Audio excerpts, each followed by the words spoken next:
DMA Islam cakap kerja GrabFood ni tak bagus. Kalau korang rider Grab, jangan buat Grab lama sangat sebab kerja tu tak bagus. Tapi dalam masa yang sama, masih ramai yang masih kerja sebagai GrabFood delivery rider. Dan kenapa mereka buat macam ni? Adakah kerana gajinya yang terlalu banyak? So jom kita kira. Jadi kita akan buat 2 part, iaitu full time dan juga mereka yang bekerja part time. So untuk full time, mereka kerja 10 jam sehari selama 26 hari seminggu. Mereka hanya cuti sekali saja seminggu. So mesti banyakkan gajinya. Jadi kita akan ambil average 2 order setiap jam dan pembayaran RM6 satu order. So itu bermaksud RM12 sejam. Jadi itu bermaksud sehari dapat RM120. Tapi kita kena tolak dulu kos minyak, kos nak servis, and then kita nak pakai mobile data. So itu lebih kurang RM15 sehari. So kita punya income yang betul-betul bersih adalah RM105. Dan kita daratkan dengan 26 hari, sebulan kita dapat RM2,730 bersih. Manakala untuk mereka yang buat GrabFood ni secara part time, kita ambil 4 jam saja sehari selama 20 hari sebulan. Jadi kita ambil average order yang sama, 2 order sejam, RM6 per order. Full time dengan part time ada special tiada. So rate yang boleh didapati oleh part time RM12 sejam juga. Jadi dia kerja 4 jam, so sehari dapat sekitar 48 jam. Kita tolakkan dengan kos petrol dan juga servis sekitar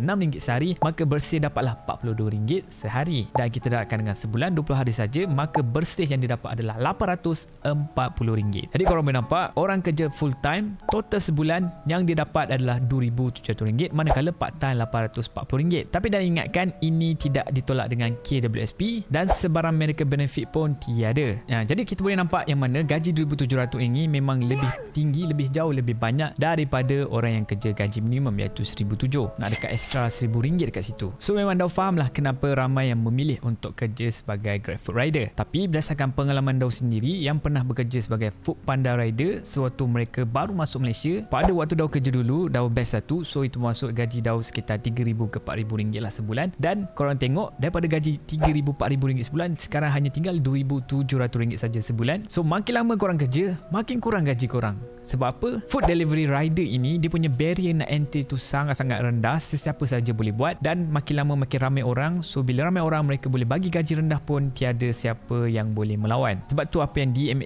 Islam tu cakap ada sedikit kebenaran lah, yang di mana kita kena upskill diri kita supaya boleh bring lagi banyak value, in return boleh dapat lagi banyak gaji. Sebab korang tak ada development, korang tak dapat skill apa-apa pun buat Grab. Jadi kalau buat part time, buat secara short term memang okey saja. Tapi kalau nak buat long term, memang kalau boleh janganlah buat guys. Jadi guys, jangan lupa tekan like, komen apakah korang rasa, adakah DMA Islam cakap itu benar ataupun salah. Dan jangan lupa follow Daud sebab Daud perasan ramai di antara korang yang masih belum follow lagi. Jadi jumpa lagi pada kira-kira yang seterusnya. Ciao.